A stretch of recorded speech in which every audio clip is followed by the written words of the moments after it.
Welcome back again, hockey fans, to This Week in Wisconsin Prep Hockey. I am your genial host, Bill Berg, filling in for the missing Hobbit, MJ Hammett. With me today, Bill Berg Jr., down the street, Del Scanlon somewhere in Reedsburg, and Trasher down in Wisconsin Rapids. A lot to cover this week, so I think we will start with some highlights from last week. We had a couple of games of the week last week, and Trasher got to see one at one of the many rinks that the Wisconsin Valley Union calls home. Very true. Burglar, I was at the cold Marshfield Youth Ice Center watching the host Wisconsin Valley Union take on visiting Black River Falls. And knowing what we knew about the goalies coming into the game, we expected it to be a goalie battle, and it was. However, Pistol Cowden did not play for Valley Union. Her backup, Madison Wagner Dewar, MWD, came in and played, but it was still a heck of a game. Um, Black River Falls ended up winning the game 1-0 on a goal in the third period by Savannah Holcomb on a power play. That was the only goal in the game. Josie Matheson had 26 save shutout for Black River Falls, and MWD Madison Wagner Durr stopped 20 of 21. So defensive battle for sure. I know Coach Dan Bauer had kind of touched on it while talking to him during the game, where I was taking pictures from the bench. I was right next to the bench basically, and every time there was an intermission, which there was two of them, he walked by me and said, "We can't score any goals." And I think this was the third game in a row, if I'm not mistaken, where they were shut out. So, yeah, it was a little bit of an issue for them. And Black River Falls is not really notoriously a goal-scoring team either, but Holcomb got the power play goal, and that was enough for the 1-0 win, guys, in our girls' game of the week. Thanks, Trasher. The boys' game of the week, which we like to do every year, but for some reason didn't make it last year, was the Badgerland Conference Tournament. As we have mentioned more than once on this podcast, we like the whole concept of conference tournaments, and as far as Wisconsin goes, the Badgerland Conference is the one that started that, so we try to cover that every year.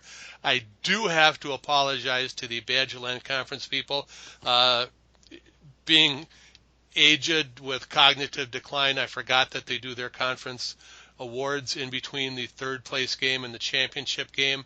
And even though they send us the awards, usually I'm there in time to get pictures so we can attach pictures to all the first team, the second team, the player of the year, and all that stuff. And I failed to do that this year. But anyway, it ended up being a battle of Fond du Lac, the third meeting of the Fond du Lac High School Cardinals and the St. Mary's Springs Ledgers. And the Ledgers had won the first two, and I briefly spoke with assistant coach John Schubert of the Cardinals before the game, and he said, maybe the third time's the charm. But he didn't really sound all that optimistic. But he was hopeful. The game started out well for them. The first period was a lot of time in their zone, but their goaltender, Corbin Guy, was coming up big. Really quick feet. The couple of point-blank rebound opportunities they had, he kicked the foot out there and stopped them. And then Fond du Lac, Fondy scored first. Wrist shot from the blue line through heavy traffic in front.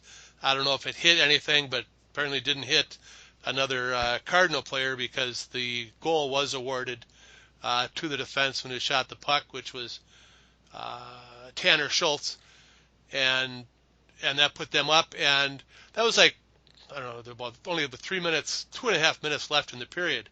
So coach is thinking at that time, you're planning your locker room talk in between periods. They threw everything they had at us. We turned them back. We scored a goal, and then they gave up a goal with 30 seconds left in the period, and that is just a killer. I mean, you never want to be scored up. You don't want to be scored on in the first minute or the last minute of a period. It just destroys all your momentum going into the locker room there. But it was tied up after one.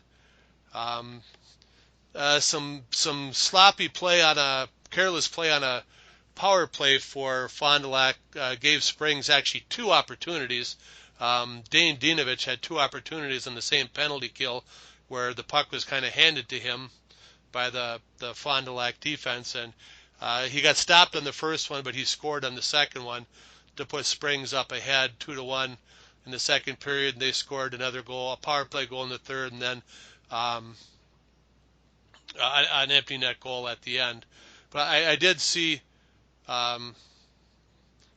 Coach Welch of Springs after the first period, and I was down on the end, taking pictures down on the end that Fondy was on in the first period, so Springs would be there the second, and he told me that he hoped that I didn't have any good opportunities for pictures in that second period, that all the action would be on the other end of the ice. And when the period ended, I checked. I took two pictures in that second period because the puck was just never down on that end of the ice.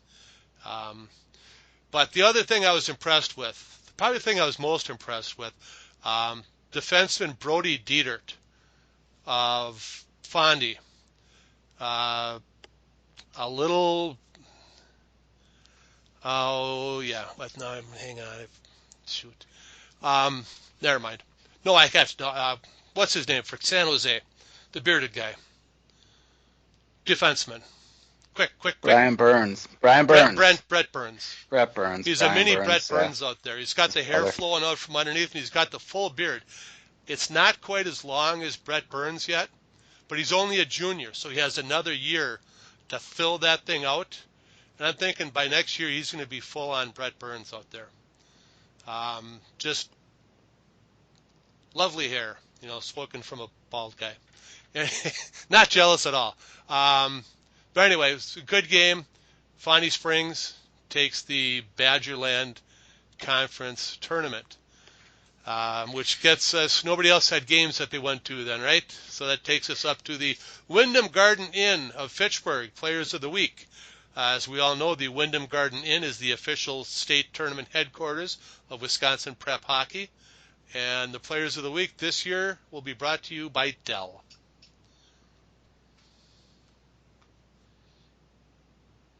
Dell should take himself off mute. Yes.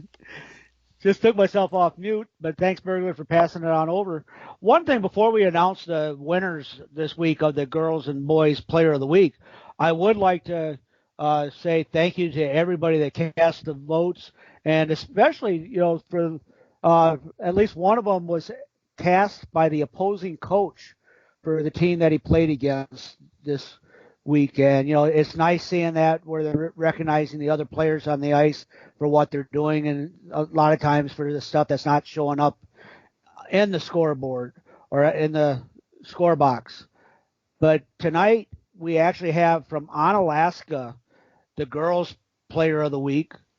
She had 30 saves, no goals allowed, and a 5-0 win over Black River Falls on January 30th.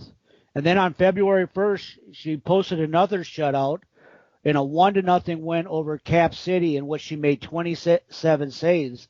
And our Girls Player of the Week is Izzy Lassa, from the goalie from Onalaska. And with that, we'll move on over to the Boys Player of the Week.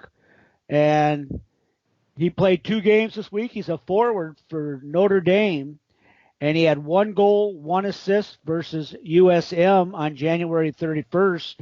And was, in the opinion of the person that cast the vote, was the best player on the ice during that game.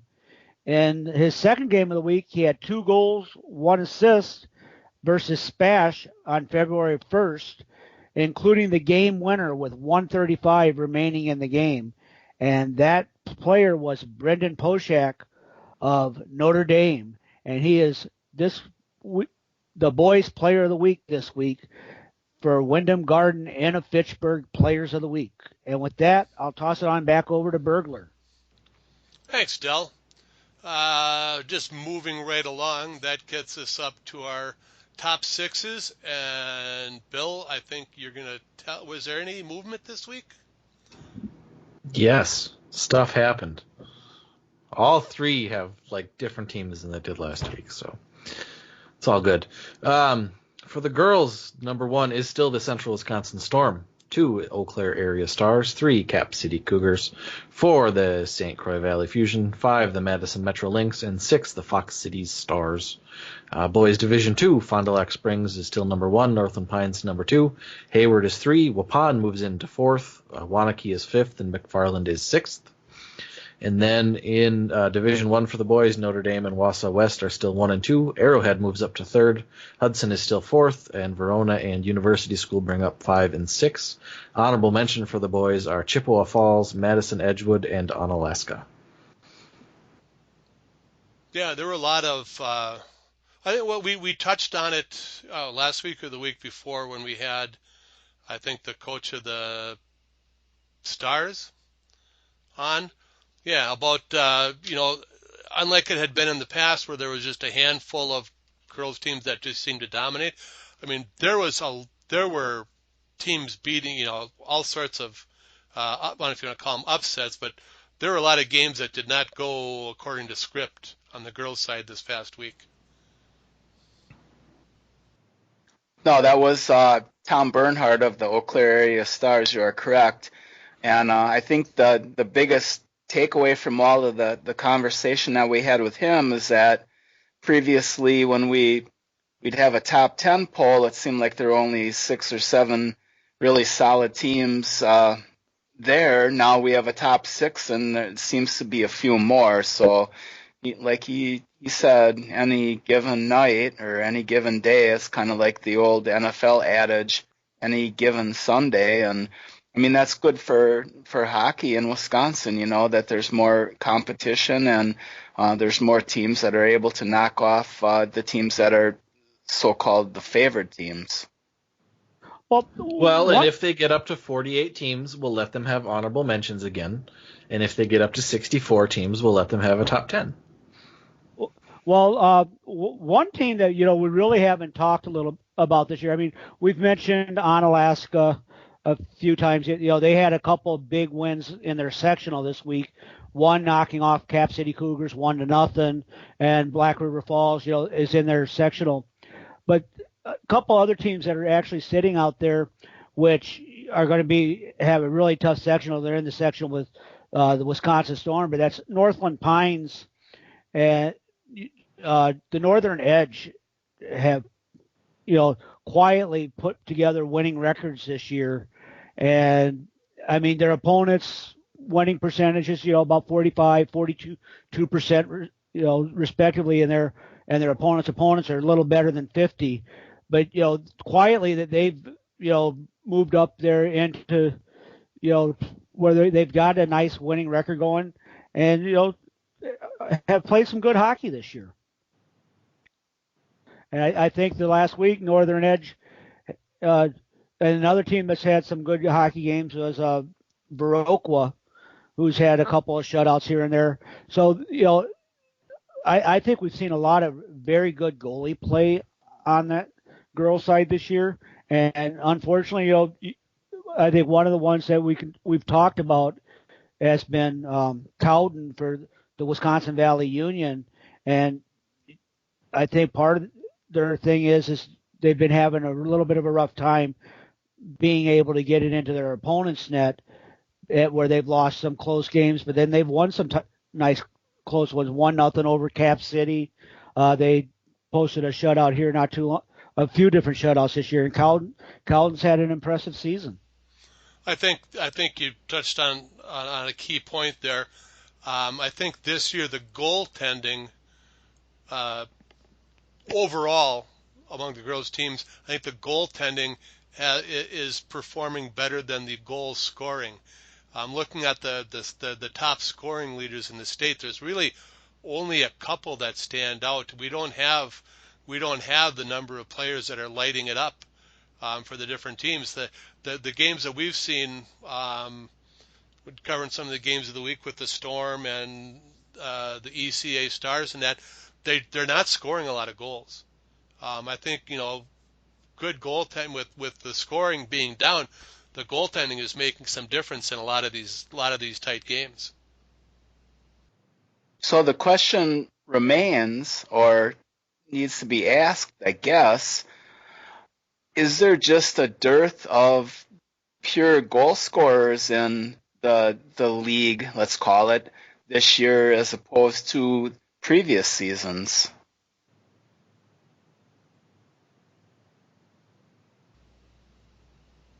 I would say on the teams that I have seen, the games that I've seen, the teams have had a hard time getting the puck to the net, whether that is better defense or just not the one or two players that had the skill level to go through the defense this year. So I think either the defense and the goaltending has stepped up, and the scoring, the girls that can put the puck in the net,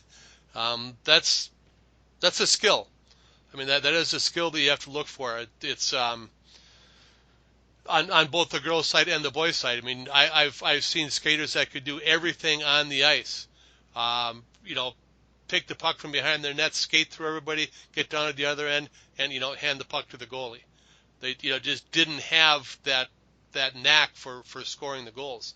And I think yeah, on the girls' side that's down a little bit this year, and the goaltending is pretty solid for a lot of teams.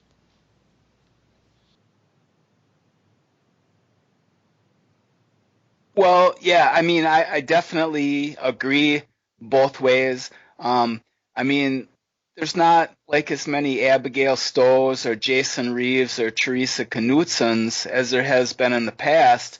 And I mean, it could be possibly because the the defense and the goalies have really stepped it up. But I mean, let's face it, you got Cowden, you got Matheson, you got Severson from Viroqua. You got McCursey at Cap City. I mean, I'm not naming them all, obviously. Ocon from Beaver Dam, but you got some damn good goalies there that can stop the puck. And maybe if your goal scorers aren't as adept as they have been in the past, I mean, that's a hard act to follow. Teresa Knutson, what she scored like 200 goals in 4 years or something along those lines. Jason Reeves. I mean, if you could catch her, maybe you could stop her, but you probably couldn't catch her. And I mean, there's some very talented forwards and defensemen in the league, obviously, but maybe the overall skill level is down just a little bit. And like Bergler said, the defense and the goaltenders are stepping up a little bit, and that makes the goal scored numbers hard to achieve. Right now we've got Emily Schaefer with 51 goals, Hadley Malcolmson with 37, and then it drops down to a handful of skaters, with in the 20s, which is just barely over 1 goal a game. And the tops, we used to have more scorers, getting multiple goals, averaging multiple goals per game. Well, I've been fortunate enough where I've seen the Lynx play a couple different games. I've seen Cap City play a couple different games and everything. And the one thing that I've noticed from them, and most of the games I've actually gone to on the girls' side, is there seems to be a greater emphasis by the players themselves and making sure they're hustling back on defense. And the defensemen, I think have really stepped up their game over what it was 5-6 years ago, and have improved. And knowing that the more they can do to limit the shots on their goalie, it improves their chance to win. And I think that a lot of them have taken that to heart and work hard on that, getting back. Alrighty then. Moving along, we have some games of the week coming up this week, and it looks like we don't have to stray far from home. Our games of the week are going to be happening on Saturday in the greater Wausau area at noon at DC Everest, the Greenheck Fieldhouse. The Metro Lynx will be playing the Central Wisconsin Storm, and some combination of Bill or myself will be there. And then that Saturday night, we get to see Hudson. Hudson is kind of like not close to anybody on our team, on our group. It's like a 2.5 hour drive at least from here. So we don't get to see Hudson a lot, but they're coming over to play Wausau West, and they are ranked now. Hudson is 4, Wausau West is 2, so that looks like a pretty good matchup for a boys game of the week. So Hudson and Wausau West on the boys' side, Metro Lynx and Central Wisconsin Storm. On the girls' side, both of those taking place on Saturday in Schofield and Wausau. And that gets us to Trasher's favorite topic. Go ahead. Okay. Hobie Baker is down to its final 2 days, which is today and tomorrow. So coaches, you still have time to nominate a player. Talked to Jim Hayes of Hobie Baker.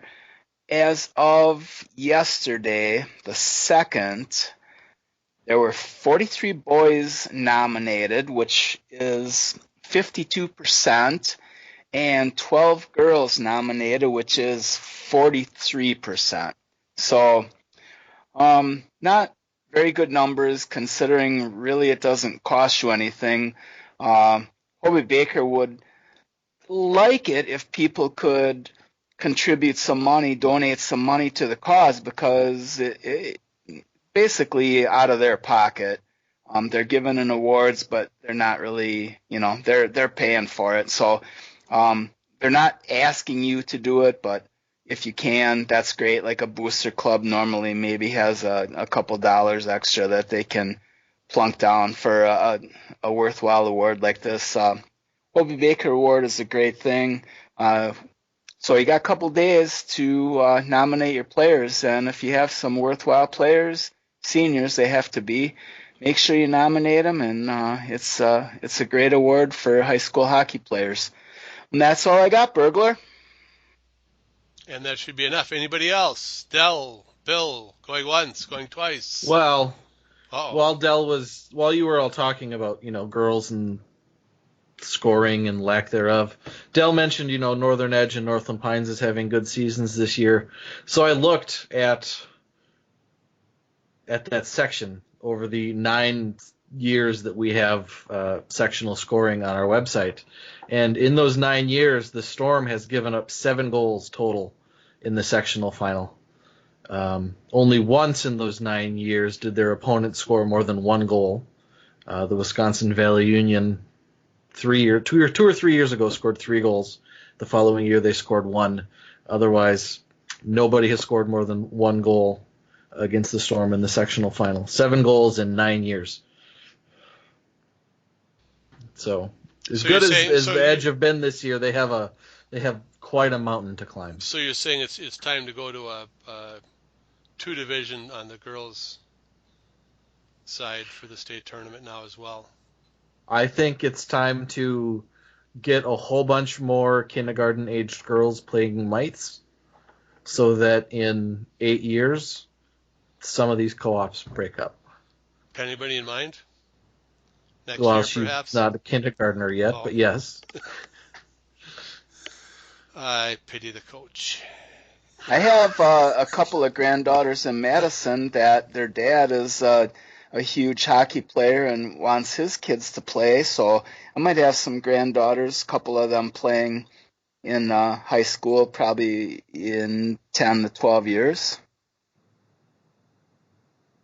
But that, you guys are talking about the Storm, and that was the thing that I was kind of actually hoping that I would be able to get Coach Susans on to talk about it, but obviously we weren't able to connect. But I mean, the Storm team is notorious for not allowing any shots. I mean, they play a great team defense, and the goaltender doesn't, maybe see a lot of shots, 12 or 13 a game. Makes it a little bit easier than if you're seeing 30 or 40 or 50 a game. No, that depends too. It's you don't see a shot for 7 or 8 minutes, you get kind of cold back there and stiffen up a little bit. You see, like 30 shots a game keeps you loose, keeps you in the flow. Well, like we mentioned earlier, not on the show, but in our pre-show chat, Hudson, they had a 2-0 loss to Notre Dame earlier in the year. Hudson allowed 9 shots in that game. I can't imagine their goalie was fully awake. I mean, he saw 9 shots. Yeah, I mean, you're not going to be at the top of your game when that happens. That is true. Anything else, guys? Nothing on this end. For all you loyal listeners out there, you can subscribe to This Week in Wisconsin Prep Hockey on iTunes, Google Play, Stitcher, or wherever fine podcasts are sold. You can also watch us record the show live on YouTube, and I have no idea why you would want to do that, but it's out there. That being what it is, thanks for listening to this edition of This Week in Wisconsin Prep Hockey.